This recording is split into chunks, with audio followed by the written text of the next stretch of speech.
The deep space scanner on the bridge of Harmony's Edge began beeping with a steady rhythm that made Captain Vex's scales ripple with unease. The sound meant only one thing. They had found something that should not be there. "Report," Vex commanded, his reptilian voice carrying the authority of 20 years in the Galactic Union fleet. His yellow eyes focused on the main screen where dots of light showed the positions of stars and planets in this empty sector of space. "Unknown vessel detected, Captain," replied Officer Kane, a four-armed being from the Tetran system. His multiple hands moved quickly across the control panel. "It's drifting near the boundary of the restricted zone." Captain Vex felt his blood grow cold. The restricted zone meant only one thing. They were close to Earth, the legendary Deathworld that had killed every exploration team ever sent to study it. No ship was supposed to be here. No ship could survive being here. "Distance?" Vex asked, moving closer to the scanner display. 12,000 units and closing," Kane responded. "It appears to be dead in space. No energy signatures, no communications, no movement." Dr. Kale, the ship's science officer, looked up from her research station. Her blue skin had turned pale with worry. "Captain, that's impossible. Nothing survives. In this sector. The radiation from the Deathworld's sun alone should have destroyed any ship years ago." Vex studied the readings on his screen. The unknown ship was small, much smaller than any proper galactic vessel. Its shape was strange too. Long and narrow with odd bumps and extensions that made no sense to his trained eye. "Bring us closer," he ordered. "But keep our shields at maximum power. If this is some kind of trap, I want to be ready." The Harmony's Edge moved through space like a silver needle, its advanced engines making no sound in the vacuum. As they drew nearer to the mystery ship, more details became clear on their screens. "By the Seven Suns," whispered Kane, his forearms stopping their work. "Look at that thing." The unknown vessel looked like it had been built by children playing with scrap metal. Its hull was made of different materials, welded together in patterns that hurt to look at. Strange symbols covered its surface, symbols that looked primitive and crude compared to the elegant writing systems used by civilized species. "It's so ugly," Dr. Kale said, her scientific mind struggling to understand what she was seeing. "How does it even fly? Those engines are tiny. And what are those? Tubes sticking out everywhere?" Captain Vex had seen many strange things in his years of service, but this ship was different. It radiated an aura of wrongness that made his survival instincts scream warnings. Yet something else about it called to him. A mystery that demanded to be solved. "Run a full scan," he ordered. "I want to know everything about that ship. What it's made of, where it came from, and how long it's been drifting out here." The scanners worked for several minutes, sending invisible beams of energy to probe the mysterious vessel. When the results came back, they made no sense at all. "Captain," Kane said slowly, "according to our readings, that ship is old. Very old. The materials show signs of aging that suggest it's been in space for at least 50 cycles." 50 cycles, Dr. Kale gasped. "Nothing could survive that long in this radiation field. The ship should have been destroyed decades ago." Vex stared at the readings. 50 cycles meant the ship had been drifting near the Deathworld for longer than most species had known about faster-than-light travel. It was impossible, yet there it was. "What about life signs?" he asked. Kane's hands moved over his controls, again. "That's the strange part, Captain. There are life signs, but they're weak. Very weak. Like something sleeping, or in deep stasis." "Stasis pods," Dr. Kale said with excitement. "They must have stasis pods. That would explain how they survived so long." Captain Vex made his decision. "Prepare a boarding party. We're going over there." "Sir," Kane protested, "regulations clearly state that any vessel found near a Deathworld should be destroyed immediately. We're not supposed to make contact." "Those regulations assume the vessel is hostile," Vex replied. "This ship is clearly disabled. If there are survivors aboard, it's our duty to help them." An hour later, Captain Vex floated through the airlock connecting his ship to the mysterious vessel. He wore a full environmental suit, as did the 3 crew members with him. Kane, Dr. Kale, and Security Chief Bricks, a massive bear-like creature whose strength was legendary throughout the fleet. The moment they entered the unknown ship, Vex knew they had made a terrible mistake. The corridors were wrong. Everything was wrong. The ceiling was too low, the walls too narrow, and the lighting cast strange shadows that seemed to move when he wasn't looking directly at them. Worse, the artificial gravity was working perfectly, which should have been impossible in a ship this old. By the ancestors, Bricks growled, his deep voice muffled by his helmet. This place feels like a tomb. They moved deeper into the ship, their footsteps echoing strangely in the narrow hallways. The walls were covered with more of those primitive symbols, along with images that made no sense.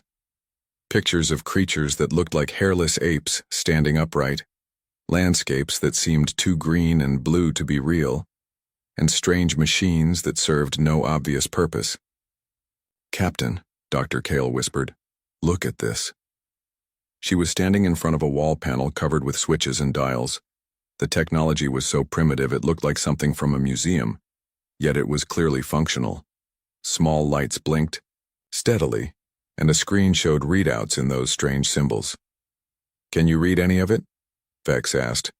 "The universal translator is trying," she replied. "But these symbols don't match any known language. It's like they developed completely separately from galactic civilization." They continued through the ship, finding room after room of impossible things. Storage areas filled with containers holding substances that their scanners couldn't identify. Equipment that looked like weapons but worked on principles their science couldn't explain. And everywhere, those disturbing images of the hairless ape creatures. Finally, they reached what was clearly the ship's main cargo hold. And there, arranged, in neat rows, were dozens of stasis pods. "Sweet mother of stars," Kane breathed. The pods were active. Each one held a sleeping form, the same hairless, pale creatures they had seen in the images. They looked fragile and weak, with thin limbs and soft skin that seemed like it would tear if touched too roughly. "These must be the ship's passengers," Dr. Kale said, moving closer to examine one of the pods. "But I don't understand. What species are they? They're not in any of our databases." Captain Vex approached the nearest pod and looked down at the sleeping creature inside. It was smaller than him, with a round head covered in thin brown hair. Its face was smooth and unmarked by the scars or natural armor that most intelligent species developed. It looked impossibly young and innocent. "According to the pod's readings," Dr. Kale reported, "this one is still alive. They all are. The stasis systems are working perfectly, despite the ship's age." "But who are they?" Bricks rumbled. "And how did they get so close to the Deathworld?" That's when they found the ship's main computer core. It was located in a room that was clearly meant to be the bridge, though it looked nothing like the command centers of proper starships. The computer itself was a massive, primitive thing that filled half the room and hummed with electrical energy. Dr. Kale connected her portable translator to the computer's data ports. For long minutes, nothing happened. Then, slowly, words began to appear on her screen. "I'm getting something," she said excitedly. "The computer's language is similar to the symbols we've been seeing. The translator is starting to make sense of it." More words appeared, then sentences, then entire paragraphs of text. As Dr. Kale read, her blue skin grew paler and paler. "Captain," she whispered, "you need to see this." Vex looked at her screen and felt his scales go cold with fear. The words were simple and clear, translated into perfect galactic standard. "Ship's log. United Earth vessel New Dawn. Day 18, 250 of our journey. Captain Reed reporting. We have traveled far from our dying home in search of a new world where humanity can survive.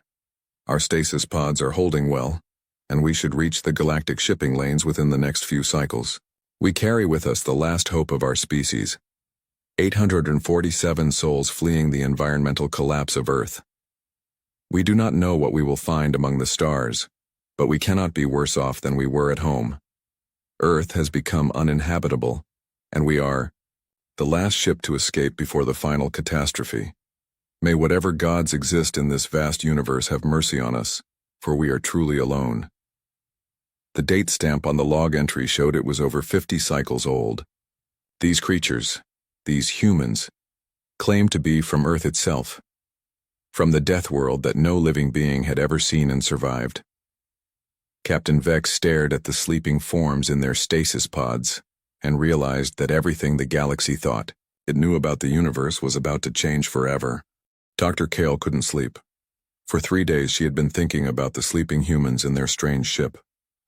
The other crew members of the Harmony's Edge were scared and wanted to leave the area immediately. But she was a scientist, and her curiosity was stronger than her fear. "We should study them," she told Captain Vex for the 10th time as they stood in his private office.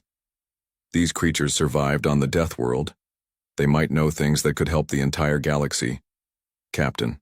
Vex looked tired. His yellow eyes were dim and his scales had lost their usual bright color. "Dr. Kale, you know the regulations. Anything from Earth is to be avoided at all costs.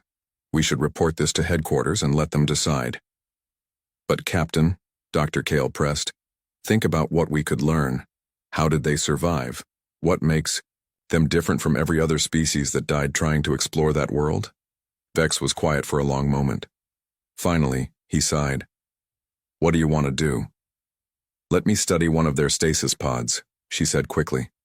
"Just one. I want to understand how their technology works. Maybe we can learn something about their biology too." Against his better judgment, Captain Vex agreed. The next morning, Dr. Kale returned to the human ship with a small team. She had chosen the pod containing the creature with brown hair, the one that had looked so peaceful in its sleep. The pod's control panel was covered with symbols, but her translator had been working on the language for days. She could now understand basic commands and readings. The life signs were strong and steady. The creature inside was healthy and ready to wake up. "Are you sure about this?" asked Kane, who had come with her. His 4 arms were shaking with nervousness. "It's just one," Dr. Kale said, though her own voice was not as confident as she wanted it to be. "We'll wake it up, ask a few questions, and then put it back to sleep if necessary." She pressed what she hoped was the awakening sequence. The pod hummed softly, and warm air began to flow through its systems. Slowly, the transparent cover lifted with a soft hiss. The creature's eyes opened. Dr. Kale had expected many things. She had expected the creature to panic, to scream, to attack, or to cower in fear. What she had not expected was for it to sit up calmly, look around at the alien faces surrounding it and say something in its strange language that sounded almost friendly. "Hello," the creature said, and somehow the translator made the word understandable. "I'm Tom." The simple introduction shocked Dr. Kale more than any scream would have. This creature, this human, was acting like waking up surrounded by alien beings was the most normal thing in the universe. Tom looked at each of them carefully. His eyes were brown like his hair, and they seemed curious rather than afraid. He was smaller than any of them, with soft skin that looked like it had never seen real sunlight. Yet there was something in his posture that made Dr. Kale think of a predator that was simply choosing not to attack. "You're not human," Tom said, and it wasn't a question. "Different species, I'm guessing. How long have we been asleep?" Dr. Kale found her voice. "You've been in stasis for over 50 cycles. We found your ship drifting near the restricted zone." Tom nodded as if this made perfect sense. 50 cycles. That's about right. We were hoping to reach the shipping lanes by now. He looked around. The cargo hold. "Are my people safe?" "They're still sleeping," Kane said nervously. "We only woke you up." "Smart," Tom said with what looked like a smile. "Probably better to test the waters with one person first. I'm guessing you know where we came from?" Dr. Kale nodded slowly. "Your ship's computer said you came from Earth." Something changed in Tom's expression. For just a moment, his friendly demeanor slipped, and Dr. Kale saw something that made her scales crawl. It was like looking into the eyes of a creature that had seen too much death and learned to live with it. "Yeah," Tom said quietly. "We're from Earth. Last ship out before the end." "But that's impossible," Dr. Kale burst out. "Nothing can survive on Earth. It's a death world. Every expedition we've sent there has been destroyed. Tom looked genuinely confused. Deathworld? Earth's not that bad. I mean, sure, we had some problems with climate change and pollution, but we managed for thousands of years before things got really bad. Kane's forearms were trembling. Not that bad? Your world is classified as the most dangerous planet in known space, really? Tom seemed interested rather than offended. What makes you think that? Dr. Kale pulled up her datapad and showed him the official reports. Every ship that has tried to land on Earth has been destroyed. The radiation levels, the toxic atmosphere, the extreme weather, the hostile life forms, nothing we've sent there has ever returned. Tom studied the reports, his brown eyes moving quickly across the text. Finally, he looked up with that strange smile again. "Oh, I see the problem," he said. "You've been trying to land in the wrong places at the wrong times. Earth's not toxic, well, not everywhere, and the life forms aren't hostile unless you threaten them or act like prey." "Act like prey?" Dr. Kale asked weakly. "Yeah, you know, running around, making noise, acting scared. That attracts predators. You have to move confidently. Show that you belong there." Tom stretched his arms, working out the stiffness from his long sleep. "Earth's got some tough neighborhoods, sure, but it's not impossible to survive there. We did it for millions of years." Dr. Kale felt like her understanding of the universe was crumbling. This small, soft creature was talking about the death world like it was just another planet with some minor inconveniences. "But the reports," she said desperately.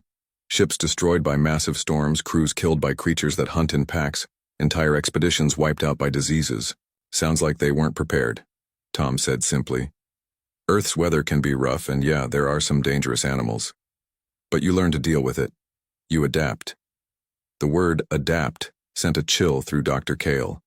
In galactic terms, adaptation meant slow evolutionary changes over millions of years. But Tom made it sound like something his species did casually, like changing clothes.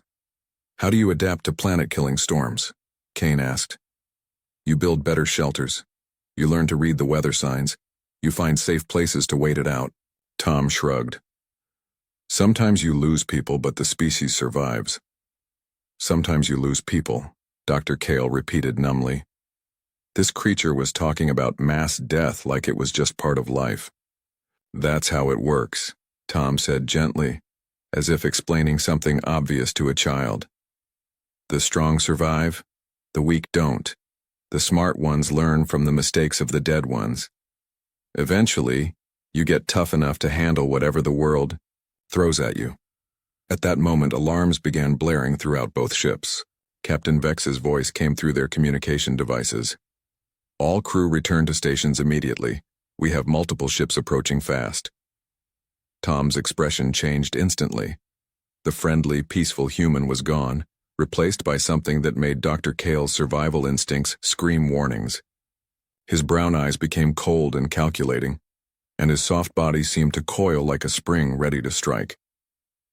"Military vessels?" he asked, his voice now carrying an edge that hadn't been there before. "How did you know?" Kane gasped. "The way you're all acting. The panic in your captain's voice. Someone's coming to deal with the problem of humans being alive." Tom stood up smoothly, and Dr. Kale noticed that despite his smaller size, he moved with a fluid grace that suggested deadly competence. "I should wake up my people." "Wait," Dr. Kale said. "Maybe we can talk to them. Explain that you're peaceful." Tom looked at her with something that might have been pity. "Dr. Kale, right? You seem like a good person. But you need to understand something about humans. We've been dealing with extinction events for our entire existence. Ice ages, asteroid impacts, supervolcanic eruptions, plagues that killed 92% of our population. We've survived them all." He moved toward the other stasis pods, his hands working confidently on the control panels. "And you know what we learned from all that death and destruction?" Tom continued as the first pod began its awakening cycle. "We learned that when someone comes to kill you, you don't try to reason with them. You make sure they regret the attempt." More pods began opening, and Dr. Kale watched in growing horror as humans began to wake up. Each one sat up calmly, assessed The situation quickly and immediately began moving with the same deadly purpose she had seen in Tom. A woman with short black hair looked at the aliens and asked, "Status?" "Possible hostile contact incoming," Tom replied. "Unknown number of ships, probably military." The woman nodded. "Wake everyone, full alert." "Already on it, Captain Reed." Dr. Kale realized she was looking at a species that had been forged in the fires of the deadliest world in the galaxy. And now, surrounded by potential enemies in the depths of space, they were showing their true nature. As more humans awakened and began preparing for whatever was coming, Dr. Kale understood with crystal clarity why every expedition to Earth had failed. It wasn't because the planet was too dangerous for life to survive. It was because it was the perfect place to create the most dangerous life in the universe. Captain Reed stood in the cargo hold of the New Dawn, watching as her people finished waking up from their long sleep. She was tall for a human, with short black hair and scars on her hands that spoke of a hard life. Her brown eyes moved constantly, taking in every detail of their situation. "Report," she said to Tom, who had become her unofficial liaison with the aliens. "We're in deep space, 53 years from Earth," Tom replied. "These people found us drifting near what they call a restricted zone. They seem friendly, but there are military ships coming." Reed nodded and turned to Dr. Kale, who was still standing nervously near the stasis pods. "You're the scientist who woke us up?" "Yes," Dr. Kale managed to say. "I'm Dr. Kale of the Galactic Union research vessel Harmony's Edge." "Galactic Union," Reed repeated thoughtfully. "So there's a whole government out here, that's good to know." She paused. "Tom says you think Earth is some kind of death trap." Dr. Kale's blue skin had gone pale. "It's classified as a Class 3 Deathworld, the most dangerous planet we know of. Nothing survives there." Captain Reed smiled, but it wasn't a happy expression. "Dr. Kale, would you like to see what Earth is really like?" Before Dr. Kale could answer, Reed was leading her toward the ship's data storage room. The other humans followed, moving with a quiet efficiency that made Dr. Kale's nerves crawl. These creatures looked so fragile, yet they moved like a pack of predators. The data room was small and cramped, filled with primitive computers and storage devices. Reed activated a large screen and began pulling up files. "This is Earth," she said as images appeared on the screen. Dr. Kale gasped. She was looking at a world of impossible beauty, blue oceans that sparkled in sunlight, green continents covered with plant life, white clouds that looked soft and peaceful. It was nothing like the toxic wasteland described in the galactic records. "It's beautiful," she whispered. "It was," Reed agreed. "But Earth doesn't stay beautiful for long. Watch this." The image changed to show massive storms with winds that could tear apart buildings, lightning strikes that could power entire cities, tornadoes that moved across the landscape like hungry monsters, destroying everything in their path. "This is what we call Tuesday weather in Kansas," Reed said casually. Dr. Kale watched in horror as the storms raged across the continent. "How do you survive that?" "Underground shelters, early warning systems. You learn to read the signs." Reed pulled up another file. "This is winter in Siberia." The screen showed a landscape of pure white that stretched to the horizon. The temperature reading made Dr. Kale's blood freeze. It was cold enough to kill most known life forms in minutes. "We lived there for thousands of years," Reed said. "You adapt. Better clothing, better heating, better food storage. The weak die, the strong get stronger." More images flashed across the screen. Deserts where the heat could cook metal. Jungles where every plant and animal was trying to kill you. Oceans with storms that could sink ships the size of small cities. "This is just the weather," Reed continued. "Then there are the animals." Dr. Kale watched in growing terror as the screen showed creatures that looked like living nightmares. Massive predators with teeth like swords. Pack hunters that could run for days without stopping. Tiny creatures with poison that could kill in seconds. "That's a grizzly bear," Reed said, pointing to a brown mountain of muscle and claws. "They can weigh 800 pounds and run faster than most galactic vehicles. We used to hunt them for food. You hunted those things? Kane asked, his forearms shaking. Had to. They were hunting us. Reed pulled up more files. This is a great white shark. 20 feet long, 3,000 pounds of pure killing machine. Some humans swim with them for fun.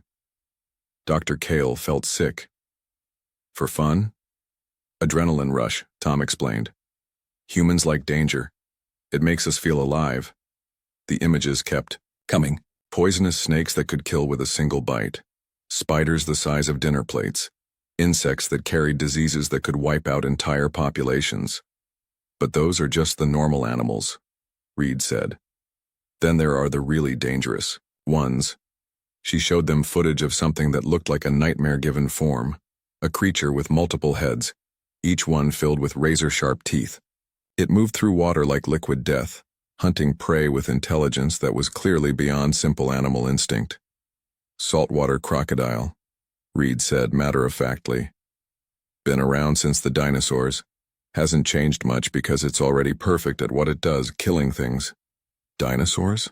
Dr. Kale asked weakly. Reed grinned, and for the first time Dr. Kale saw genuine joy in her expression. Oh, you'll love this. The screen filled with images of creatures that defied belief. Reptiles the size of buildings, with teeth like spears, and claws that could tear through steel.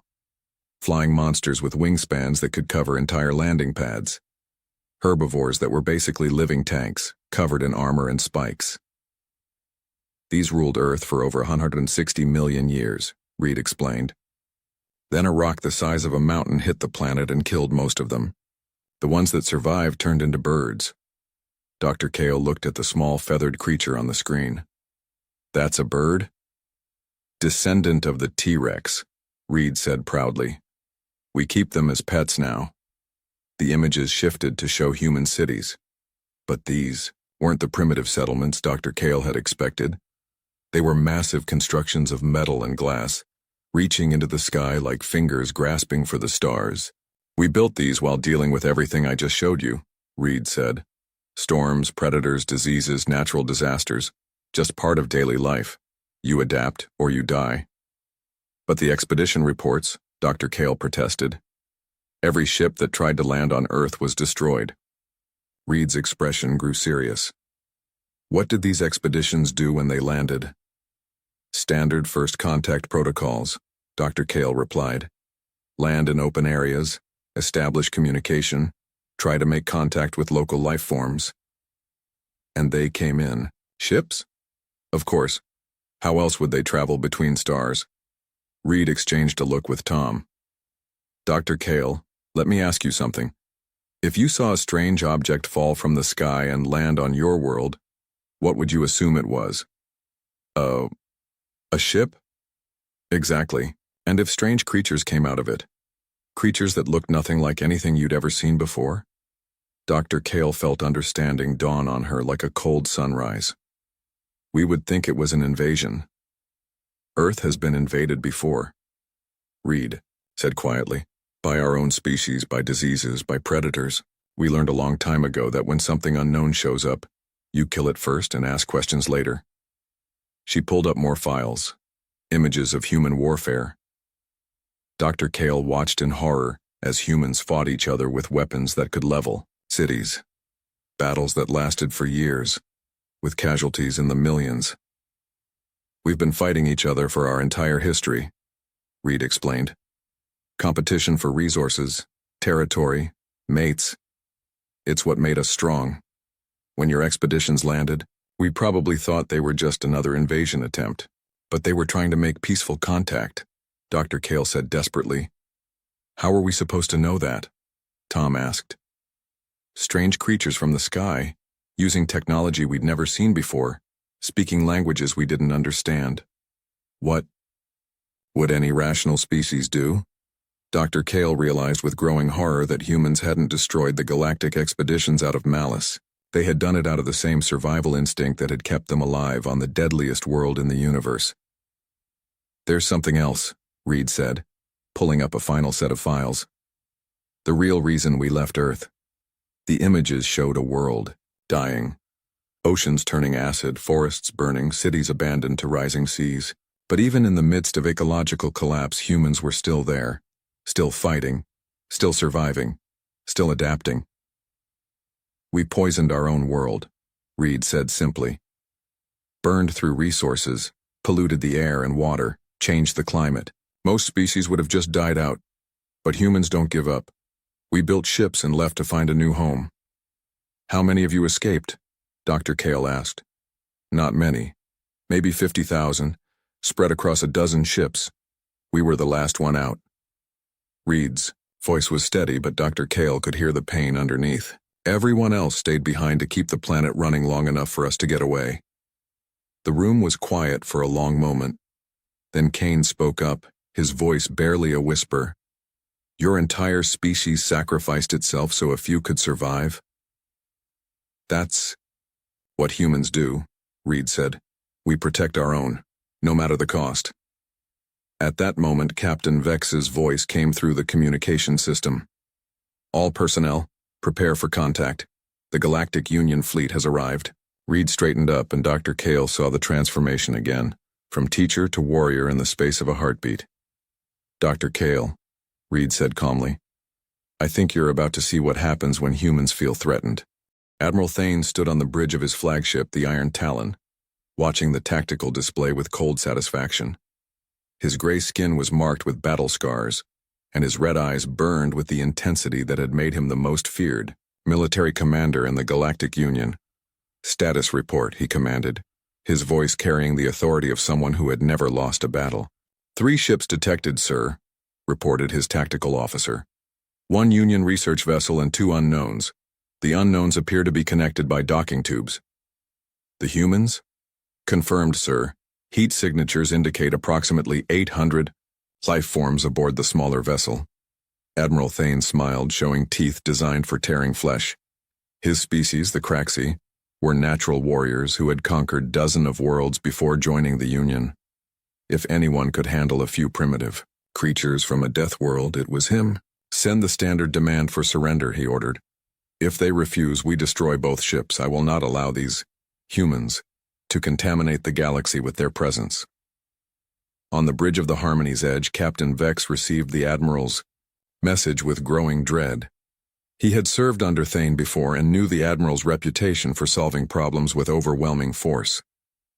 Captain Reed, Vex said through the communication link, Admiral Thane is demanding your immediate surrender. He has 5 heavy cruisers and enough firepower to destroy a small moon. Captain Reed's voice came back calm and steady. What happens if we surrender? Vex hesitated. Probably imprisonment, maybe execution. The Admiral sees you as a threat to galactic security. And if we refuse? He'll destroy both our ships. There was a pause. Then Reed spoke again, and something in her tone made Vex's scales crawl with unease. Captain Vex, I want you to know that you and your crew have been kind to us. We won't forget that. But you should also know that humans have a saying. We do not go gentle into that good night. What does that mean? Vex asked. It means we don't give up, even when we're dying. Meanwhile, aboard the New Dawn, the humans were working with terrifying efficiency. Dr. Kale watched in amazement as they transformed their primitive ship into something that looked like a floating fortress. Maya, the chief engineer, was directing teams of humans as they tore apart their own ship's interior. Wall panels became armor plates. Support beams became weapon mounts. Even the furniture was being converted into defensive positions. How are you doing this so fast? Dr. Kale asked Maya, who was welding a piece of machinery that had once been part of the ship's kitchen. Practice, Maya replied without looking up. Humans have been fortifying positions for thousands of years. You learn to work with whatever you have. But you're destroying your own ship. Maya finally looked up, and Dr. Kale saw the same cold determination she had seen in all the humans. Dr. Kale, this ship was our home for 50 years. But a home is just a place. What matters is protecting the people inside it.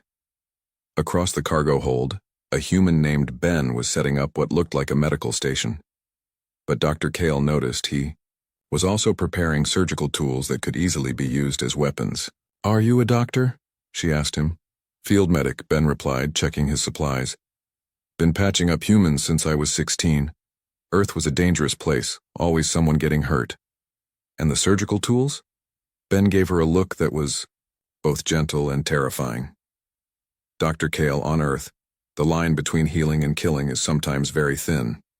A good medic knows both sides of that line. Captain Reed moved through the ship like a general preparing for war. She spoke to each human briefly, giving orders in their strange language. Dr. Kale noticed that none of them questioned her commands. They simply nodded and carried them out with deadly precision. "What's your plan?" Dr. Kale asked, when Reed passed near her. "Survive," Reed replied simply. "Whatever it takes." On the Union fleet, Admiral Thane was growing impatient. The humans had not responded to his surrender demand, and his tactical sensors were showing strange energy readings from their ship. "Sir," his tactical officer reported, "the unknown vessel is showing increased activity. Multiple power sources coming online."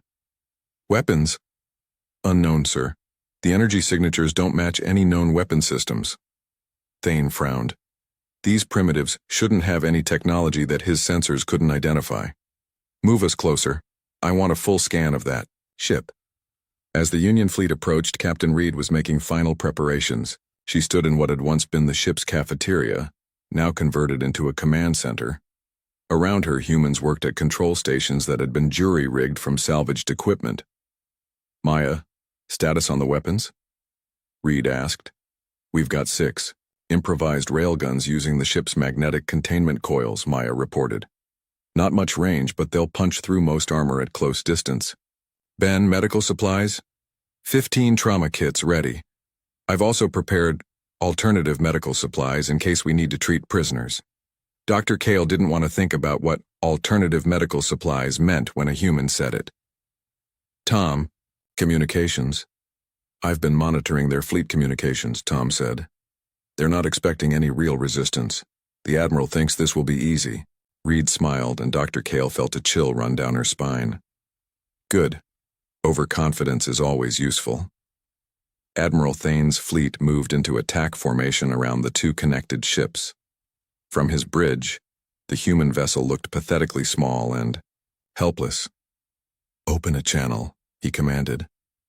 "I want to speak directly to whoever is in charge of that ship." Captain Reed's image appeared on the main screen. Thane studied her carefully, noting the scars on her hands and the cold intelligence in her brown eyes. This was not some primitive savage.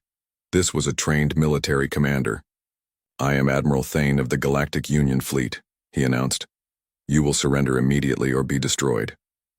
"I am Captain Reed of the Earth vessel New Dawn," she replied calmly. "We are refugees seeking asylum.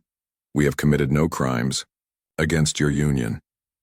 "Your very existence is a crime," Thane snarled. "Nothing from the Deathworld can be allowed to live. You are contamination that must be cleansed."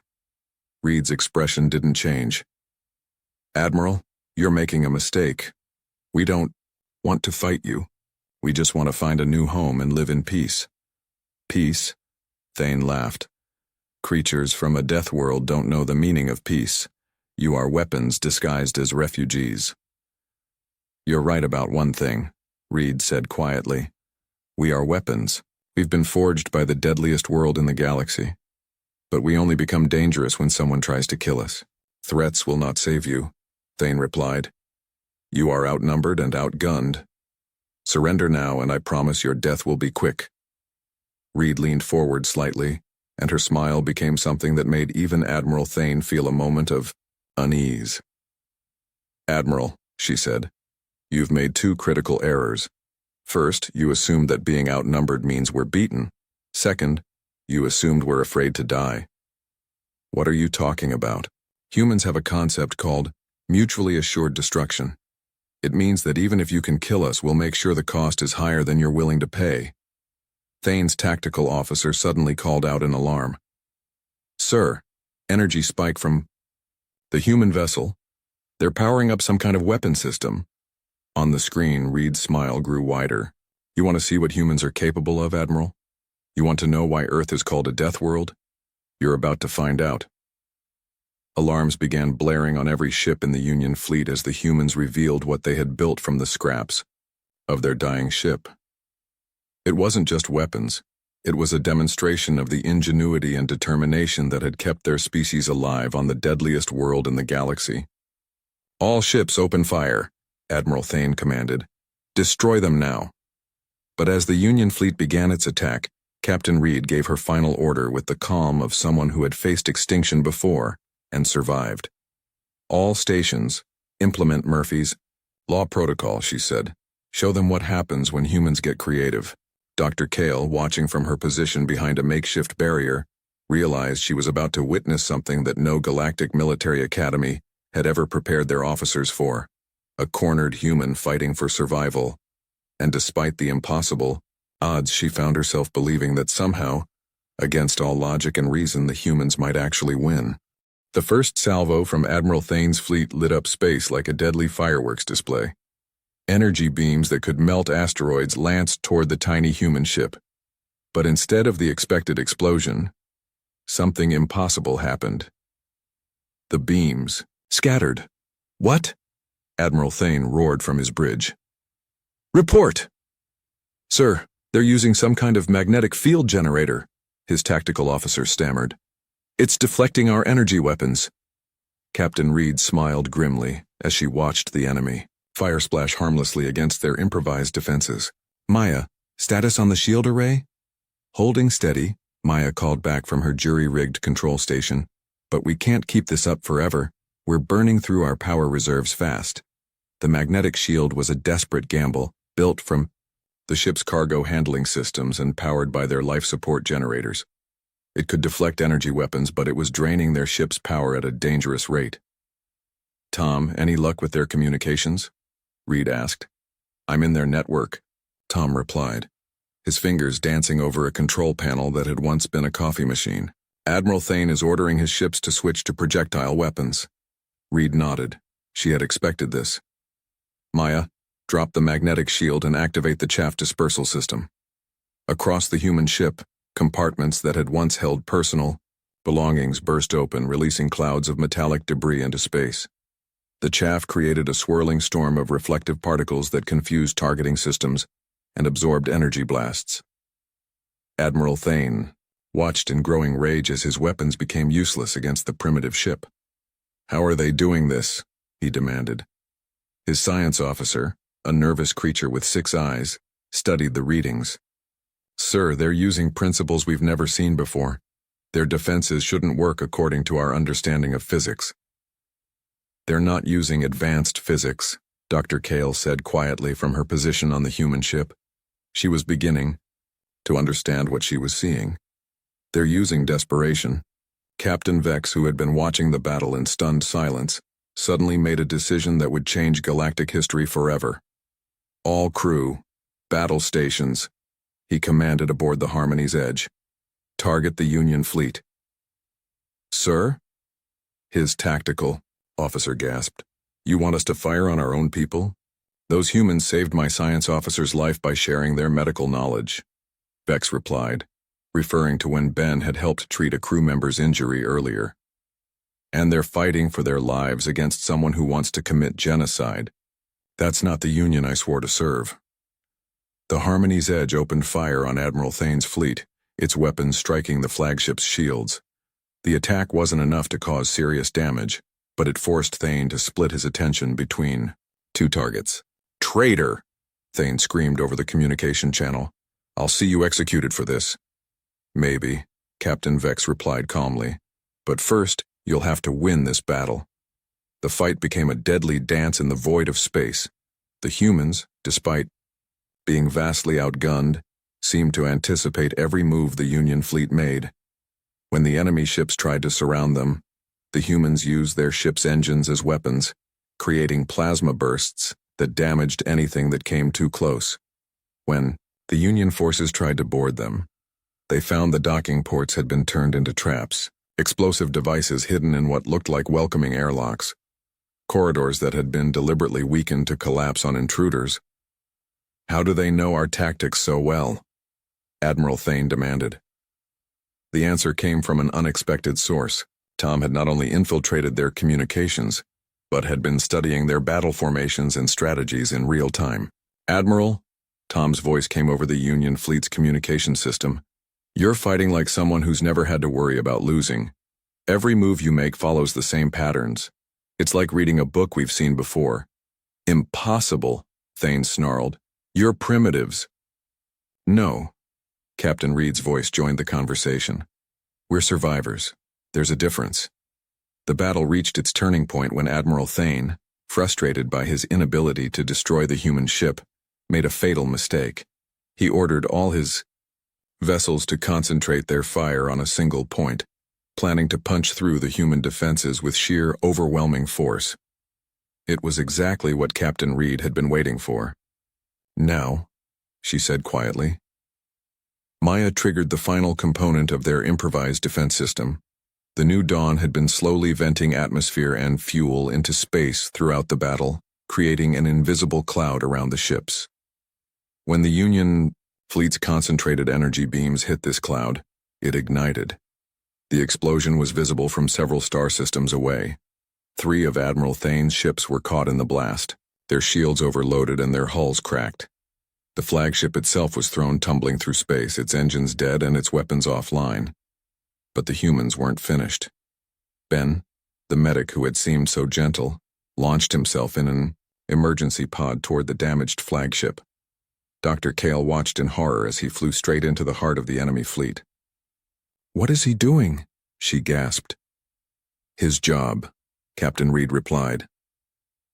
Ben's pod attached itself to the flagship's hull near the medical bay. Instead of trying to fight his way to the bridge, he headed for the ship's wounded. Admiral Thane and his crew watched in confusion as the human began treating their injured, using medical techniques that were far more advanced than anything in galactic medicine. "Why?" Admiral Thane asked when Ben reached the bridge, where the Admiral himself was trapped, under a fallen beam. "Why are you helping us?" Ben looked up from where he was treating a wounded officer. "Because you're hurt," he said simply. "That's what medics do." The simple humanity of the answer broke something in Admiral Thane's understanding of the universe. These creatures, these weapons from a Deathworld, were risking their lives to save their enemies. Over the next few hours, more humans crossed to the damaged Union ships, not as conquerors, but as rescuers. They shared their food, their medical supplies, and their knowledge freely with the people who had tried to kill them. Captain Vex found himself working alongside Maya to repair his ship's damaged engines. "Why are you helping me?" he asked. "I betrayed my own fleet for you." Maya smiled as she handed him a tool. "Captain, where we come from, loyalty to what's right is more important than loyalty to what's convenient. You stood up for us when it mattered." The aftermath of the battle was unlike anything in galactic military history. Instead of prisoners and conquered territories, there were new friendships and shared knowledge. The humans taught the aliens medical techniques that could save millions of lives. The aliens shared their star charts and navigation data with the humans. When the Galactic Union High Command arrived to investigate the incident, they found something that defied all their expectations. Admiral Thane, the Union's most feared military commander, was working alongside Captain Reed to draft a new treaty. "This is impossible," the High Command representative said. "These creatures are from a Deathworld. They should be destroyed, not negotiated with." Admiral Thane looked up from the documents he was reviewing. His red eyes, once filled with hatred, now showed respect. "I fought them," he said quietly. "I tried to destroy them with everything I had.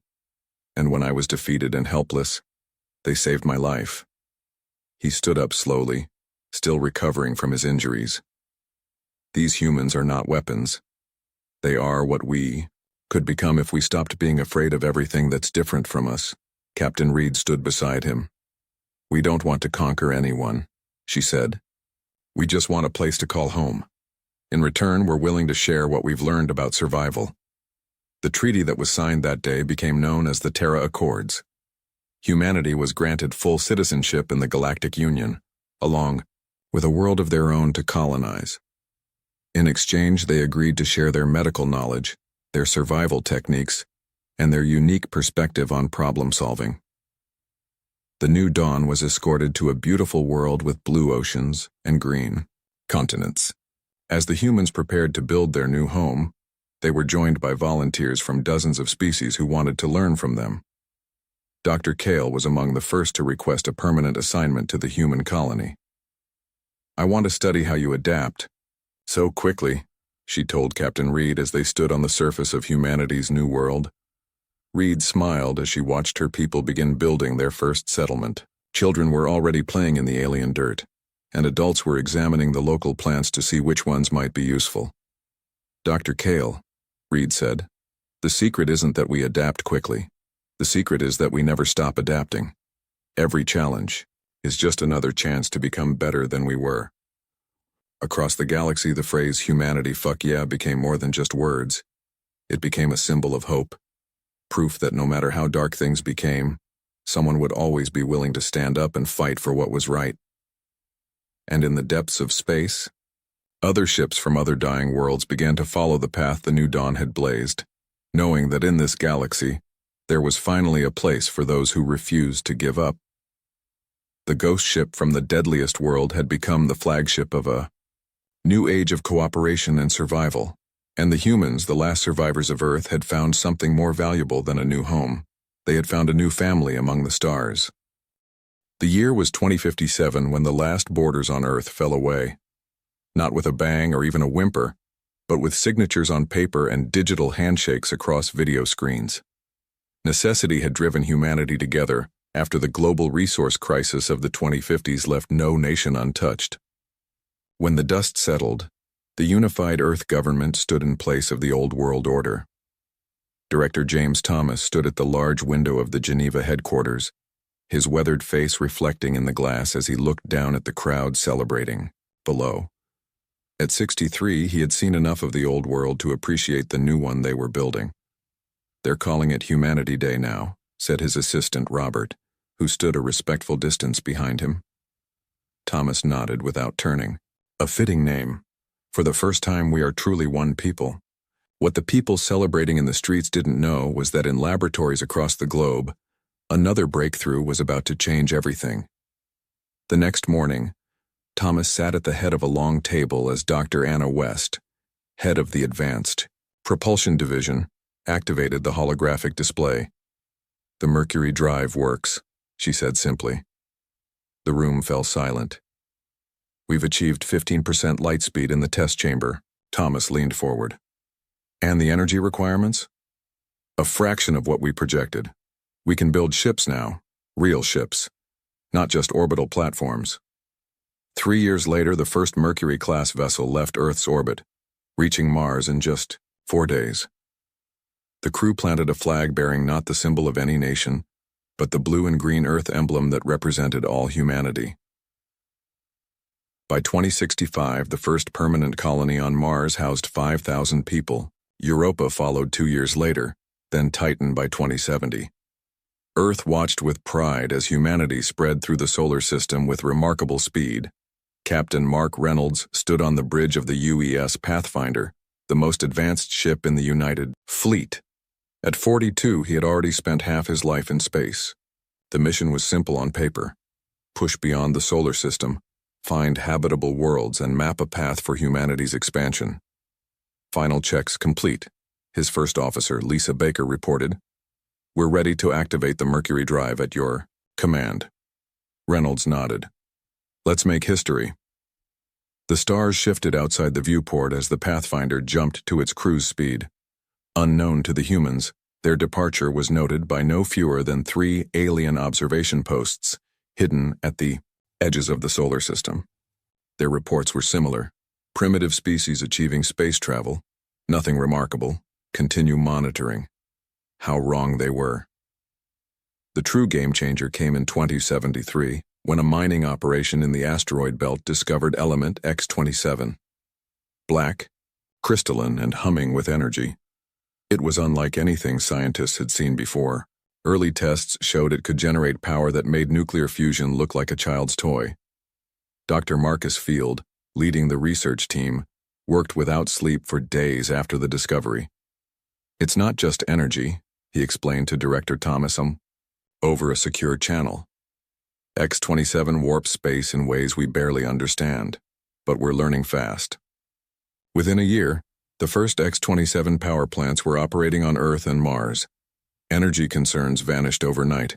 Resources once considered too expensive to access became readily available, and the Mercury drive evolved into something far more powerful.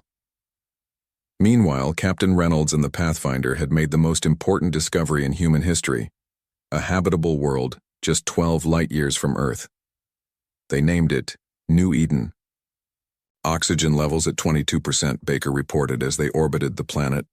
Gravity at 1.05 Earth standard.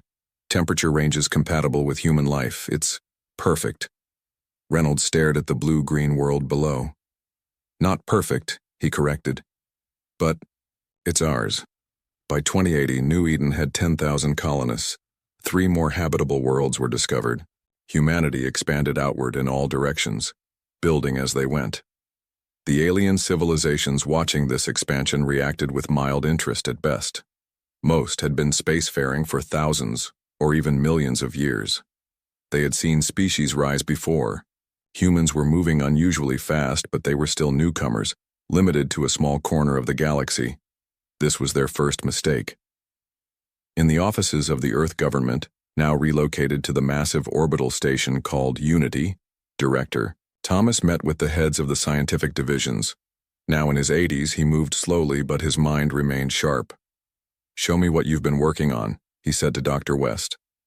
She pulled up a new holographic display. "We're calling it the bridge," she explained. "Using concentrated X-27 energy, we can create a stable wormhole between 2 points in space." Thomas stared at the simulation. "How far can they reach?" "Currently, about 20 light-years. But the theory suggests we could eventually span hundreds." "Travel?" "Time? Instantaneous." Thomas smiled for the first time in weeks. "Build it. Build it now." The first bridge was constructed in secret between Earth and Mars. When a ship passed through and emerged on the other side in seconds rather than days, humanity's trajectory changed forever. Alien observers noted the development with more interest. A few sent warnings to their governments. Most were ignored. The humans were clever, yes, but they were still contained to a tiny region of space. What harm could they do?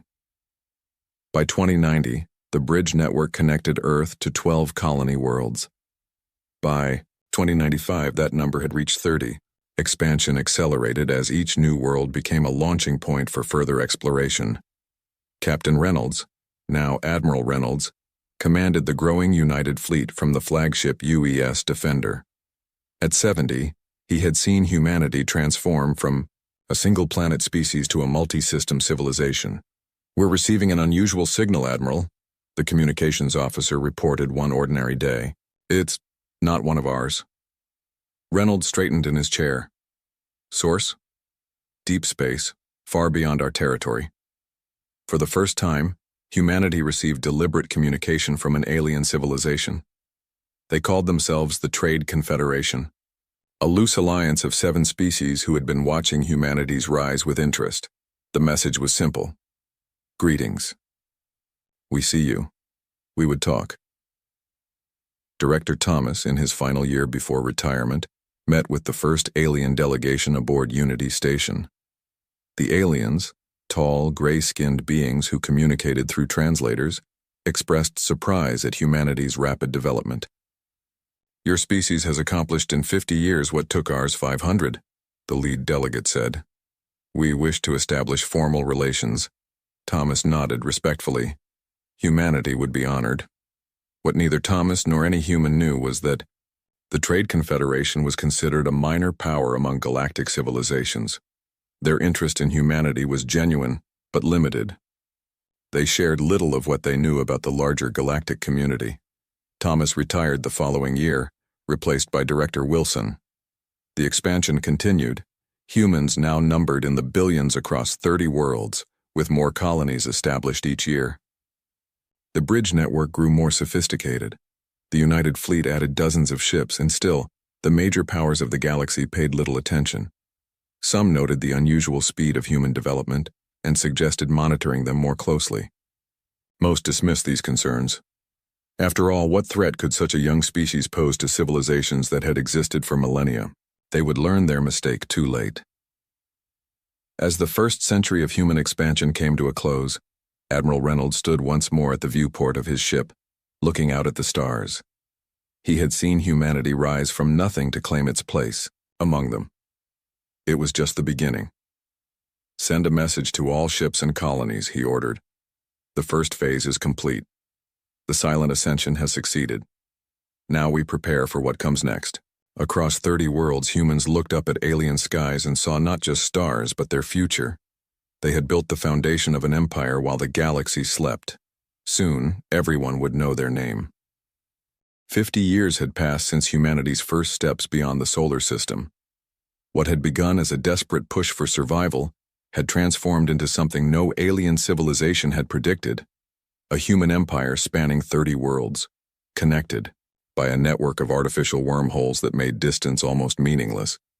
Admiral John Walker stood on the observation deck of Nexus Station, the massive command center that orbited Earth.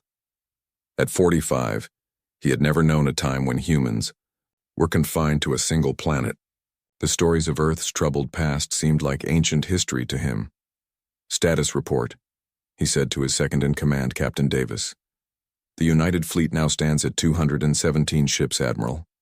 30 major vessels and 187 support craft," Davis replied.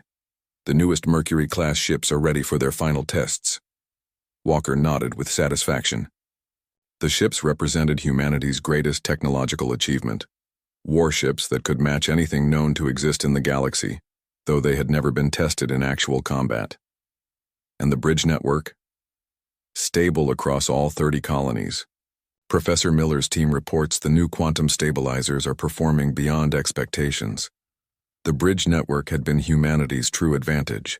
While most alien civilizations relied on faster-than-light drives that still took weeks or months to cross between systems, humans could step from one world to another in seconds. This simple fact had allowed their empire to grow and stay connected in ways their neighbors couldn't match. Professor Linda Miller was perhaps the most brilliant mind of her generation. At 38, she had already revolutionized quantum physics twice. Her laboratory on Europa Station was the center of human scientific advancement. "The new communication system is ready," she told her team as they gathered around a simple-looking device on the lab table. "If it works, we'll be able to send messages across the Empire without any delay at all." Her assistant, Dr. Parker, looked skeptical. "Faster than the bridge network?" "The bridges move matter. This moves information. Much simpler in theory." She activated the device. On a similar table in a lab on New Eden, 12 light-years away, an identical light began blinking. At exactly the same moment, "Quantum entanglement communication," Miller said with a small smile. "No delay, no interception possible. We just changed everything again." Within months, QE-com units were standard on all human worlds and ships.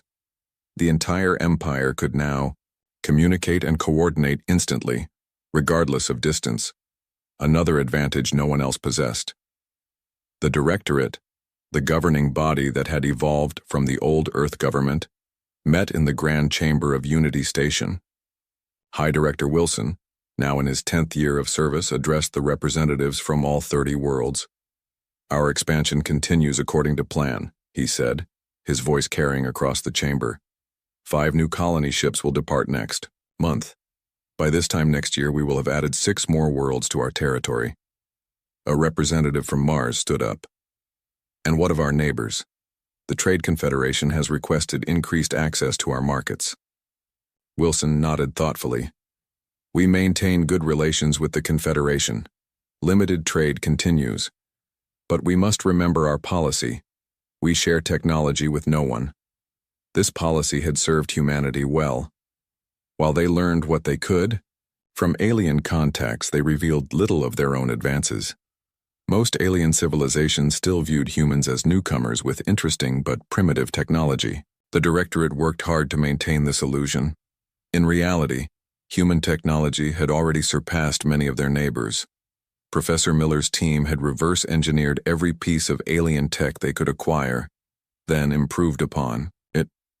Human ships were faster, their weapons more powerful, their defenses stronger than anyone suspected.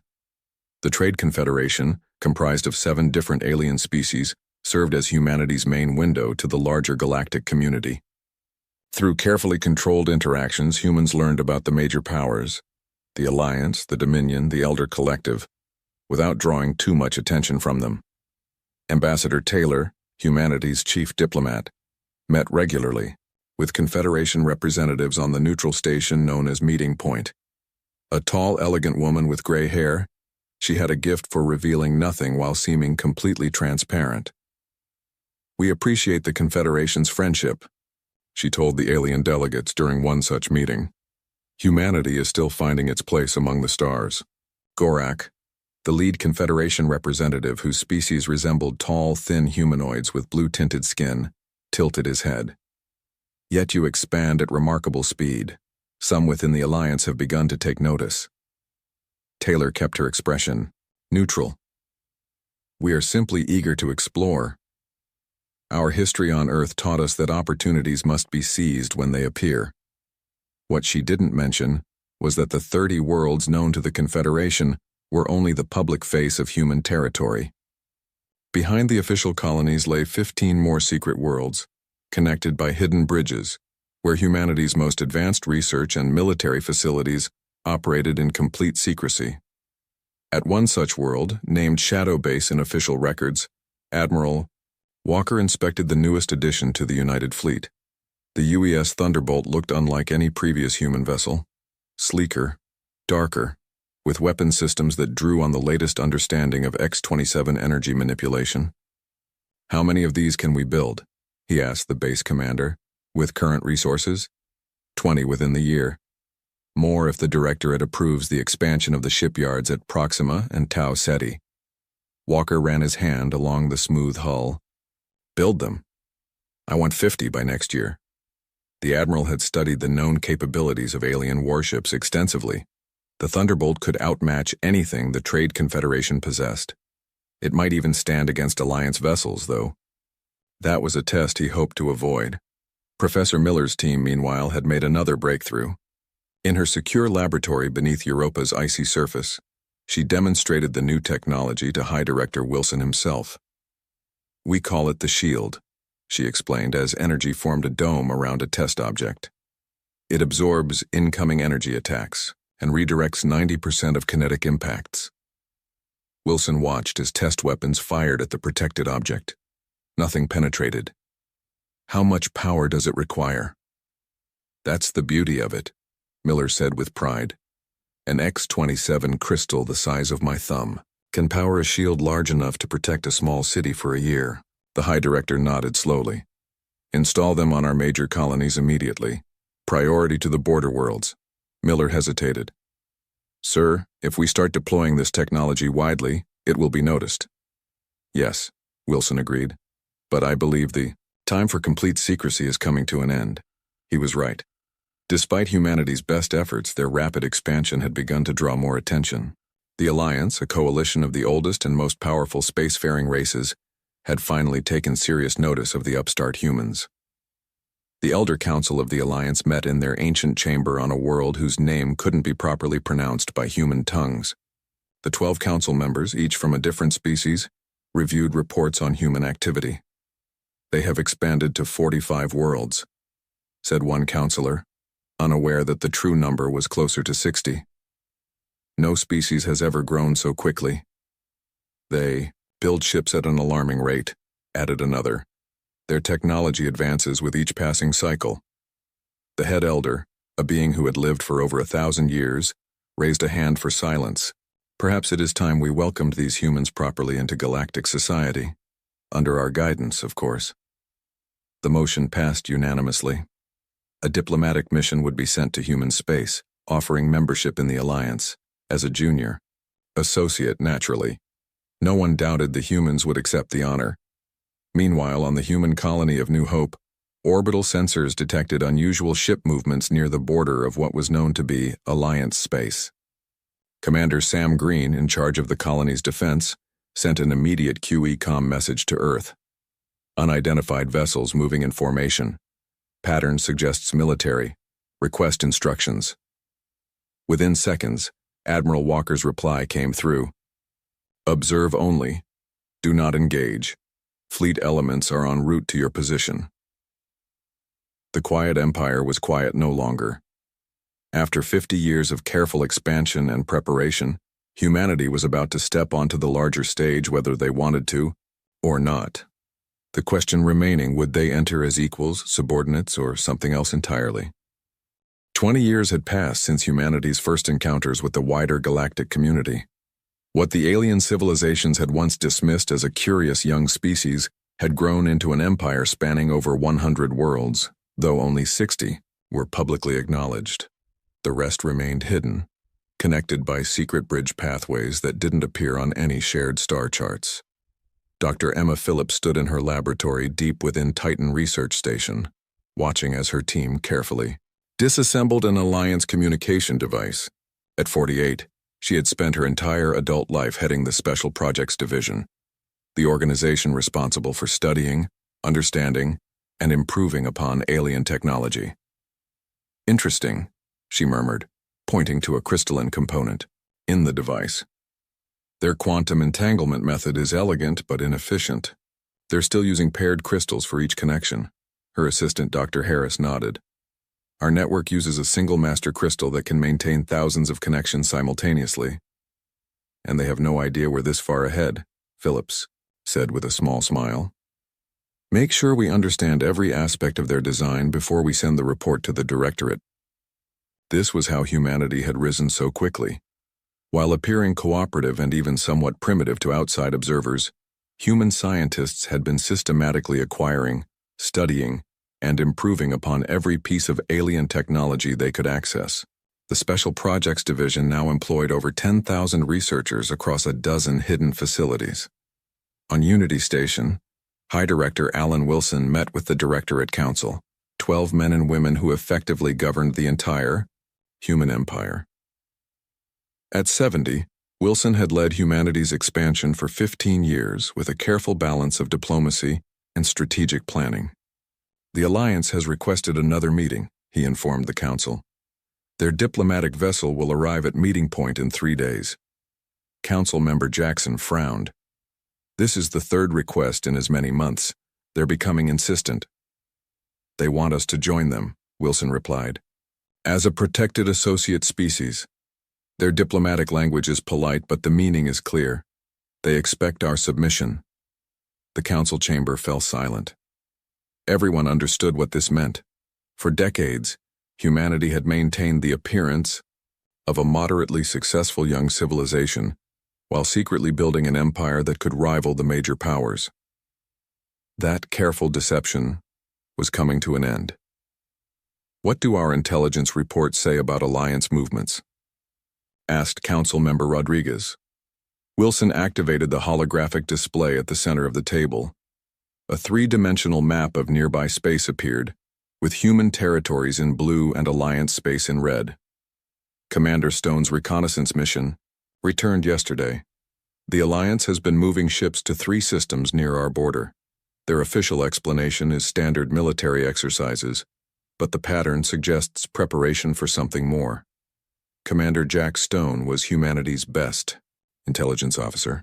His small, fast ships had been mapping Alliance territory and movements for years, gathering critical information while remaining undetected. At 35, he had already completed more high-risk missions than anyone in the United Fleet. Stone stood before Admiral Walker in the secure briefing room of Nexus Station, his uniform still bearing the dust from the frontier world he'd just returned from. They're not just moving ships, Admiral, Stone explained, pointing to specific locations on the star map. They're establishing forward supply bases, upgrading their communication relays, and positioning their faster vessels at strategic jump points. These aren't exercises, this is pre-war positioning. Walker's expression remained grim. Your evidence? Stone activated his data pad, showing intercepted communication patterns. We've been monitoring their quantum traffic. The encryption is good, but Dr. Phillips's team cracked it 3 months ago. The Alliance Elder Council has decided that humanity's expansion represents a destabilizing influence on regional power dynamics. They see us as a threat, Walker concluded. Yes, sir. And they're preparing to neutralize that threat before we grow any stronger. The Admiral was silent for a long moment. Recommendations? We should activate the Sentinel Protocol immediately. Move our reserve fleets to the border colonies. And, Stone hesitated, it's time to reveal some of our technological advantages. Not all of them, but enough to make the Alliance reconsider direct action. Walker nodded slowly. I'll take this to the Directorate. In the meantime, I want your team back out there. Find out exactly when and where they plan to move. The Alliance. Diplomatic vessel that arrived at meeting point 3 days later was impressive. A massive ship adorned with the symbols of the 12 elder races. Ambassador Taylor led the human delegation aboard with practiced diplomacy, showing appropriate awe at the vessel's grandeur while revealing nothing of humanity's true capabilities. The Alliance ambassador, a tall being named Velix, from one of the founding species, welcomed them with elaborate courtesy. We are pleased you accepted our invitation so promptly. The Elder Council is eager to formalize relations between our civilizations. Taylor smiled politely. Humanity is honored by the Alliance's interest. We have much to learn from such ancient and wise species. The meeting proceeded as expected. The Alliance offered membership to humanity as a protected associate, a status that would place human worlds under Alliance guidance for at least 500 years. In exchange, humans would receive access to certain technologies and trade routes previously closed to them. What the Alliance representatives didn't know was that humanity already possessed technology more advanced than what they were offering. The Trade Confederation, seeing opportunity in humanity's rise, had been more generous with information than the Alliance realized. This is a generous offer, Taylor said carefully. However, humanity values its independence. We would prefer a treaty of mutual cooperation between equals. Velix's expression changed subtly. Perhaps you misunderstand. The Alliance does not form equal partnerships with young species. Your civilization is barely a century old. Some members of the Council were already ancient, when your ancestors were still confined to a single continent on Earth. Age does not always equate to superiority, Taylor replied, her tone still respectful but firm. We would be happy to demonstrate what humanity has accomplished in our brief time among the stars. The diplomatic exchange continued for hours, growing increasingly tense as the humans refused to accept subordinate status. Finally, Velix delivered what was clearly a prepared statement. The Elder Council has expressed concern about humanity's rapid expansion. For the stability of this region of space, the Alliance must insist on certain limitations to human territory and military development. These are non-negotiable terms for our continued peaceful relations. Taylor's expression never changed, though. She understood exactly what this meant. I will convey the Alliance's position to the Directorate. We will require time for consideration. As the human delegation departed, Velix sent an encrypted message to the Elder Council. Humans refuse reasonable terms. Recommend proceeding with containment strategy. Unknown to the Alliance, this message was intercepted and decoded by human intelligence systems before it even reached its destination. Back on Earth, the Directorate Council met in emergency session. High Director Wilson shared Commander Stone's intelligence and the results of the diplomatic meeting. The Alliance intends to contain us by force if necessary, Wilson stated flatly. They've underestimated our development and see us as a potential rival that must be controlled before we grow too powerful. Have they underestimated us? Council Member Jackson asked. Dr. Phillips, called in to advise the Council, answered that question. Significantly. Their military technology is impressive, but we've made advancements they can't imagine. Our shield systems are generations beyond theirs. Our weapons use principles they haven't discovered. And most importantly, they have no knowledge of our hidden worlds or the true extent of our industrial capacity. Wilson looked around the table. We have 3 choices. Submit to Alliance control, reveal our true strength and try to negotiate from a position of power, or prepare for conflict. The vote was unanimous. Humanity would not submit. Within days, the United Fleet moved into high alert status. Shield generators were activated on all border colonies. The hidden shipyards at Proxima and Tau Ceti began accelerating production of the advanced Thunderbolt-class warships. On the colony world of New Hope, the furthest human settlement along the Alliance border, Governor Harris addressed the colonists. In the main plaza, "For 50 years we have built our civilization carefully and quietly," he told the gathered crowd. "We have prepared for this moment, when the older powers would try to put us in our place. But humanity will not be controlled. We will stand as equals in this galaxy, or we will not stand at all." What none of them knew, not the humans or the Alliance, was that other eyes were watching these developments with great interest. Far beyond the borders of known space, ancient sensors detected the rising tensions. The foreigners who had watched civilizations rise and fall for millennia turned their attention to this new conflict. The stage was set for a confrontation that would reveal the true face of humanity's empire to the galaxy. The time for secrecy was ending. The time for revelation had begun. The attack came without warning. 3 human colony worlds along the Alliance border erupted in chaos as alien ships appeared from hyperspace. New Hope, Frontier, and Liberty, all border settlements with populations between 50 and 100,000, found themselves under bombardment as Alliance cruisers targeted communication centers and defense installations. Governor Harris of New Hope was in the middle of his morning briefing when the first explosions rocked the colony's main complex. "Status report," he shouted as emergency lights flooded the command center. 4 Alliance warships in orbit, his security chief responded, voice steady despite the crisis. "They're targeting our communication array and power distribution centers. Shield systems are active but taking heavy fire." Harris had known this might happen. All border colonies had been prepared for the possibility of attack. "Initiate Emergency Protocol 7. Get all civilians to the shelters and send the distress signal." The QE-com operator nodded, activating the quantum entanglement device that would instantly alert Earth and the United Fleet, regardless of distance. Across all 3 colonies, similar scenes played out. Alliance forces struck with precision, aiming to disable rather than destroy.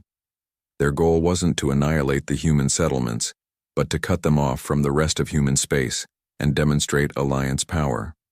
What they didn't expect was the strength of the human response. On Nexus Station, Admiral Walker received the distress signals simultaneously. Without hesitation, he issued the order that the United Fleet had been prepared to execute for years. "Thunderbolt Squadron, deploy to all targeted colonies. Response Protocol Omega is authorized." Within moments, 20 of humanity's most advanced warships activated their bridge drives. The technology that alien civilizations believed was limited to civilian transport between established wormhole gates was, in fact, far more versatile in human hands.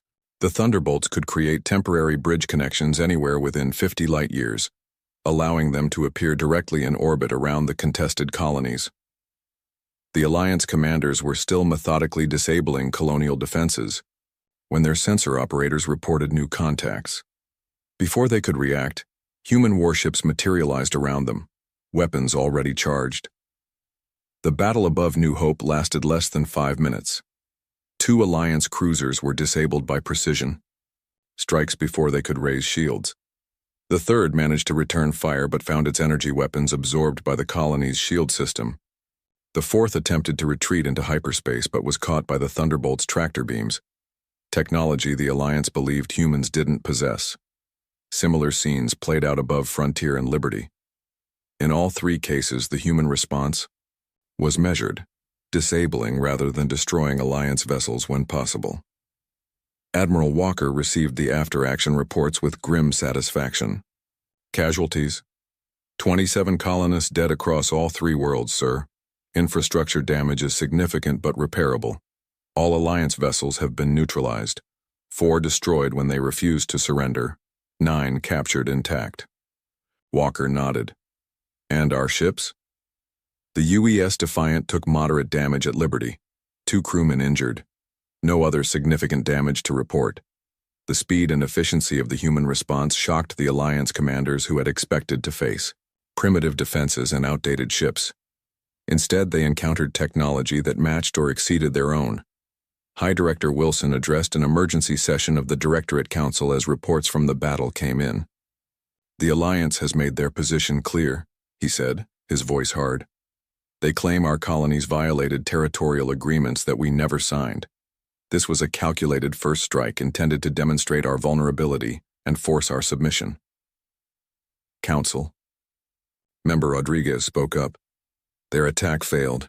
Our response was swift and effective. Perhaps now they'll be willing to negotiate as equals." Wilson shook his head. "Intelligence suggests this was only their first move. Commander Stone's scouts report significant fleet movements throughout Alliance space. They're mobilizing for a larger conflict." The Council voted unanimously to declare a state of war against the Alliance. After decades of quiet preparation, humanity would finally reveal its true strength. Dr. Phillips and her team worked around the clock studying the captured Alliance vessels. The ships contained technology that humans hadn't previously encountered, offering new possibilities for advancement. "Their engine design is actually quite elegant," she told Admiral Walker during a secure briefing. "Different approach than ours, but effective. We can incorporate elements into our next generation of ships." "How long?" "To adapt the best features, 3 months. To implement in new construction, 6 to 8 months, Walker frowned. "We may not have that much time." "Your assessment of their weapons systems?" "Advanced, but not as advanced as they should be for a civilization of their age," Phillips replied. "Almost as if they've stagnated. They've been the dominant power for so long that they've stopped innovating." This was humanity's true advantage. While the Alliance had maintained technological superiority through controlled advancement over thousands of years, humans had compressed centuries of development into decades through aggressive research and adaptation. Commander Stone led the first major human counteroffensive. Using intelligence gathered during his reconnaissance missions, he identified an Alliance outpost near human space that served as a forward operating base for their forces. The attack force consisted of 15 Thunderbolt-class ships and 30 support vessels, a small fraction of humanity's true military strength, but more than the Alliance believed humans could field. Stone addressed the fleet from the bridge of the UES Vengeance. "This operation is not about revenge. It's about sending a message. The Alliance needs to understand that humanity won't be subjugated. We take their outpost, we demonstrate our capability, and we offer them a chance to negotiate as equals." The battle lasted less than an hour. The Alliance outpost had been well defended with a dozen warships and multiple orbital weapons platforms. But they weren't prepared for the coordinated assault from ships that could create bridge portals at will, appearing and disappearing across the battlefield to strike from unexpected vectors. When it was over, the human fleet had captured the outpost intact, along with 3 Alliance vessels and over 500 prisoners. Stone ordered all Alliance personnel treated with respect and proper medical care, another message to their leadership. The Alliance Elder Council received news of the defeat with shock. The head of their military forces, Grand Marshal Zorak, struggled to explain the disaster. "The humans used technology we didn't know they possessed," he reported. "Their ships can generate temporary wormholes at will. Their weapons cut through our shields as if they weren't there, and their coordination was perfect, as if there was no communication delay across the battlefield." The Elder Council was silent for a long moment before the head elder spoke. "How did we misjudge them so severely? Our estimates suggested they were at least a century away from this level of advancement." "They hid their true capabilities," Zorak replied. "Everything they showed us publicly was a carefully constructed illusion. The humans we've been observing are not the humans we're fighting." The war expanded rapidly. Alliance forces launched attacks on 5 more human colonies, only to be met with increasingly effective resistance. Human fleets struck deep into Alliance territory, targeting military installations while avoiding civilian populations. The Trade Confederation officially declared neutrality, but secretly began providing intelligence to humanity. Some members of the Confederation had long chafed under Alliance dominance and saw the human rebellion as an opportunity for change. Dr. Phillips's team worked continuously to adapt captured Alliance technology. Each engagement provided new data and equipment to study. Human ships were upgraded with improved systems while in transit between battles, allowing them to stay one step ahead of Alliance forces. They're adapting to our tactics, Admiral Walker noted during a strategy session with his commanders. Their ships are now equipped with countermeasures against our bridge drive insertion points. Commander Stone nodded. And they're coordinating better. The element of surprise is fading. Then we show them something new, Walker decided. Activate the Phantom Protocol. The Phantom Protocol represented one of humanity's most closely guarded technological advances. Using a combination of X-27 energy manipulation and quantum field generation, human ships could effectively mask their signature from standard detection systems, becoming ghosts on the battlefield. When the next major Alliance fleet assembled to strike at the human colony of New Terra, they found themselves under attack from ships that their sensors couldn't reliably track. The battle ended in another Alliance defeat with heavy losses. High Director Wilson addressed the entire human empire via QE-Com broadcast. His message reached every colony, ship, and outpost simultaneously, a demonstration of connectivity that no other civilization could match. Citizens of humanity, he began, his voice steady and resolute. The conflict that we have long prepared for has begun. The Alliance sought to contain us, to force us into submission as they have done with so many others. They believed us weak because we are young. They believed us primitive because we allowed them to think so. His expression hardened. We have revealed only a fraction of our true strength. For decades, we have built this empire in the shadows while the galaxy's powers looked elsewhere. We developed technologies they cannot match. We expanded to worlds they don't know exist. We prepared, knowing this day would come. Wilson's voice softened slightly. We do not seek dominion. We seek only the right to determine our own destiny among the stars. We offer the Alliance peace, as equals, not as subjects. Until they accept this reality, we will continue to defend our people and our future with every means at our disposal. The message was translated and transmitted to Alliance worlds as well. For the first time, the galaxy began to understand what humanity had truly become, while no one was watching.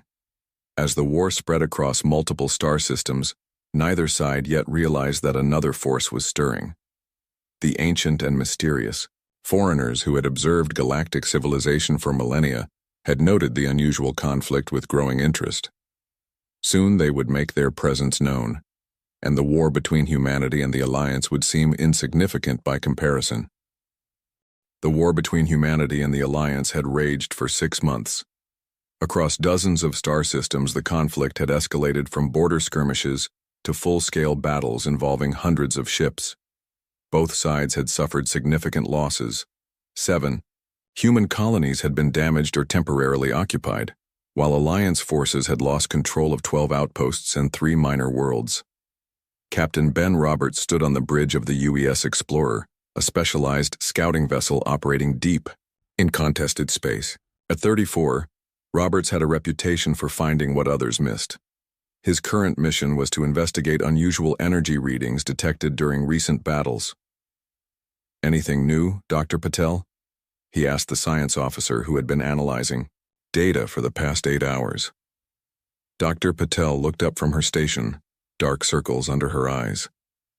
Something doesn't make sense, Captain. These energy signatures we've been tracking, they don't match Alliance technology. They don't match our technology either. Roberts frowned. Could it be another civilization? The Trade Confederation, perhaps? No, sir, I've checked against all known signatures in our database. This is something else. The Explorer continued its survey, following the mysterious energy trail to an uninhabited system 30 light-years from the nearest human colony. What they found there changed everything. Captain, to the bridge. The urgent call woke Roberts from a light sleep. He rushed to his post, still pulling on his uniform jacket. Report. The sensor operator's voice was tight with tension. Massive structure detected at the edge of the system, sir. It's like nothing we've ever seen before. The main view screen showed an enormous artificial construct, A ring-shaped station at least 50 kilometers in diameter, surrounded by smaller structures that seemed to be moving independently. "Are we detected?" Roberts asked quietly. "I don't think so, sir. We're running silent with Phantom Protocol active, but there's something else you need to see." The display shifted to show a closer view of ships docked at the massive station. Some were clearly Alliance designs, others were unknown. "Those aren't Alliance ships," Dr. Patel said, pointing to the strangers. "The design is unlike anything in our records, and the energy signature they're emitting matches what we've been tracking." Roberts studied the image carefully. "Are they working together, Alliance and these unknowns?" "No, sir," the tactical officer interrupted. "Look at the Alliance vessels. Scanning shows heavy damage. They appear to be captured." The Explorer maintained its hidden position, observing as more ships arrived, some Alliance, some human. All were intercepted by the strange vessels and brought to the massive station. "We need to report this immediately," Roberts decided. "Prepare a complete data package for QECOM transmission to Nexus Command." Before they could send their report, sensors detected a new energy surge. "Something's coming through," the tactical officer shouted. "Massive portal opening, not a bridge drive, not Alliance hyperdrive, something else entirely."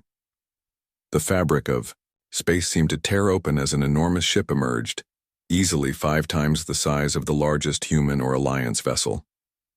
Its design was organic and unsettling, like nothing human eyes had seen before. "Get us out of here," Roberts ordered. "Bridge drive to emergency coordinates now."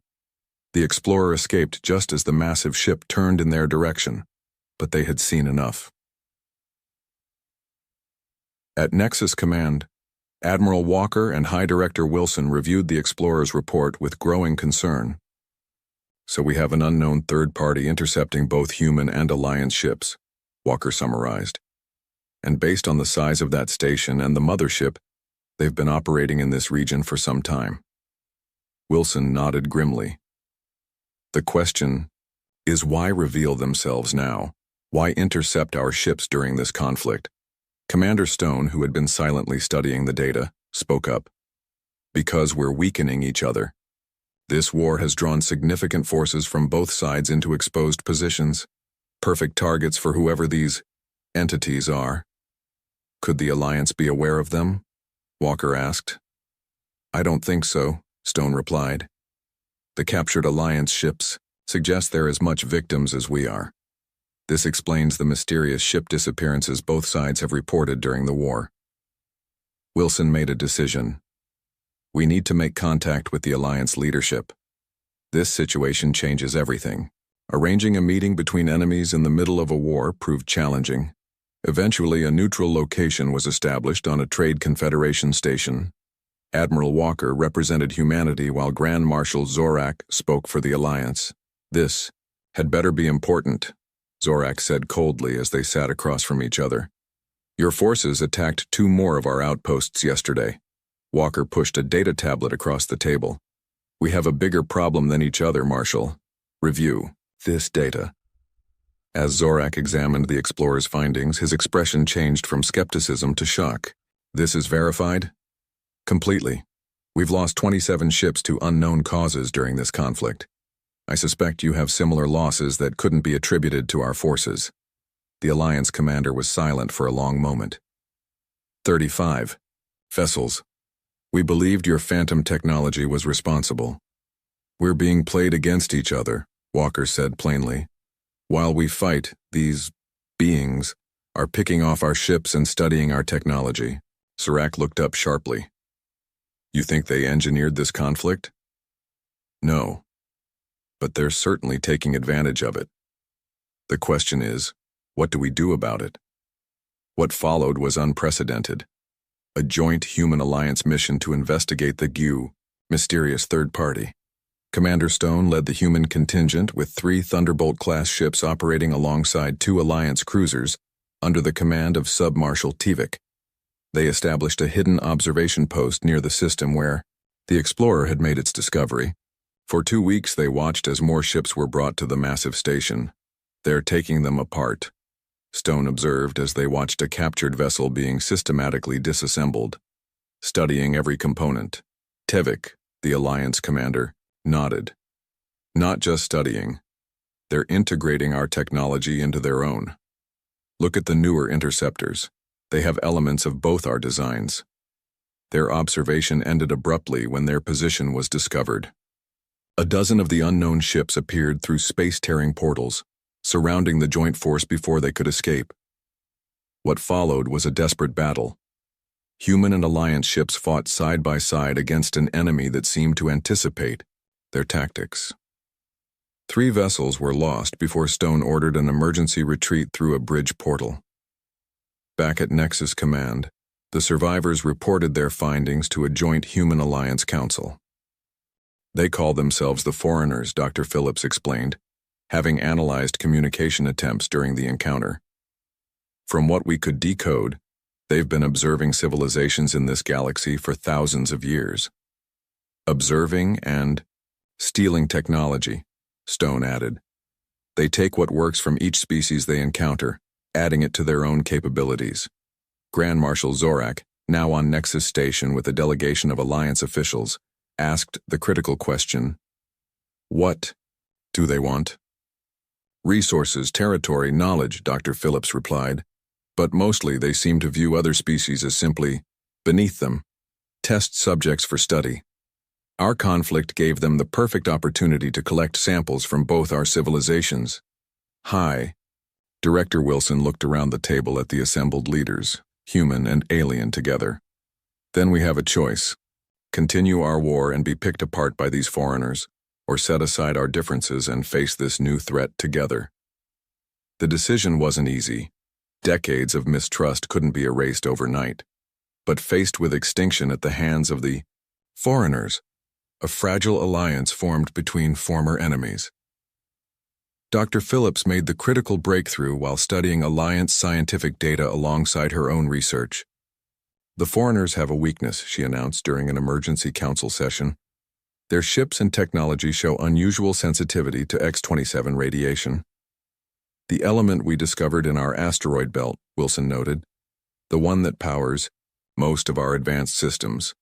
Yes, the Alliance has encountered similar elements but never developed methods to control it as we have. When exposed to concentrated X-27 radiation, foreign technology becomes unstable. Their organic mechanical systems begin to break down.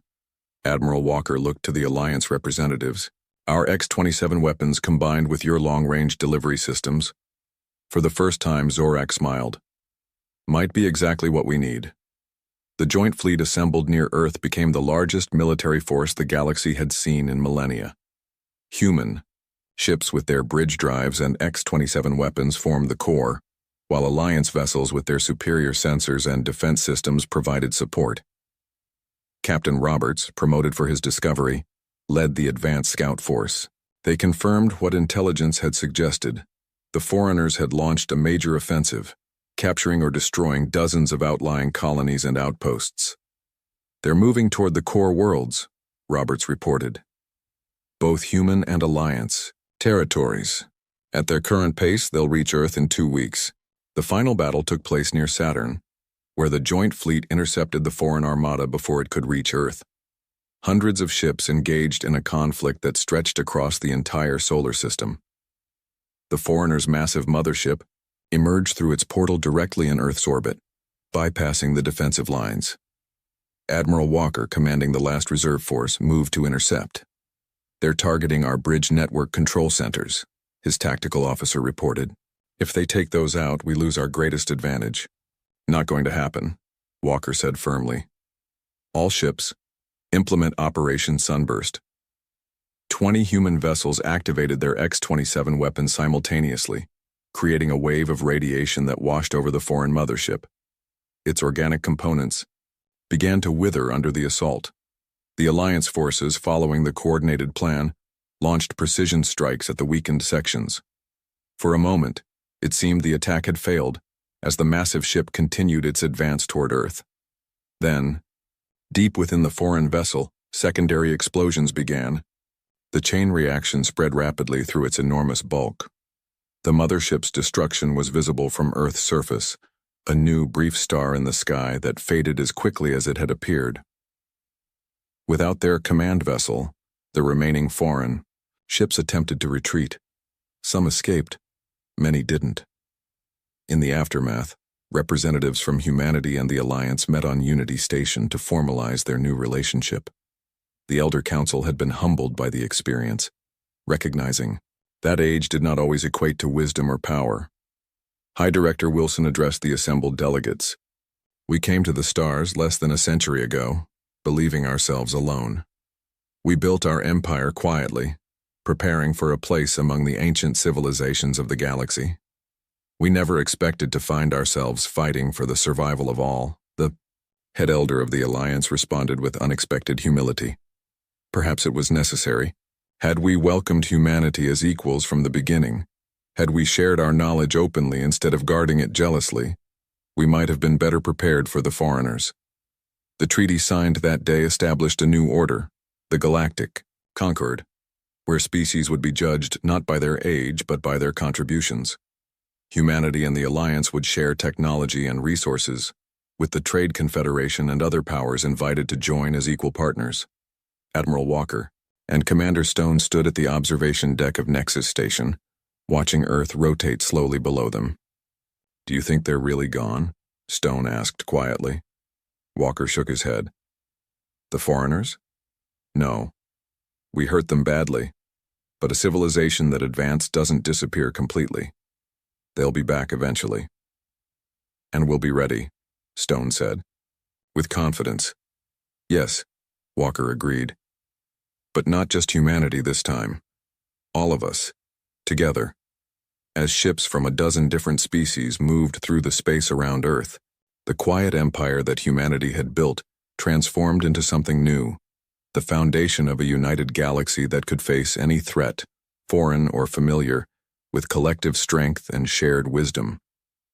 The empire no one saw coming had become the alliance everyone needed,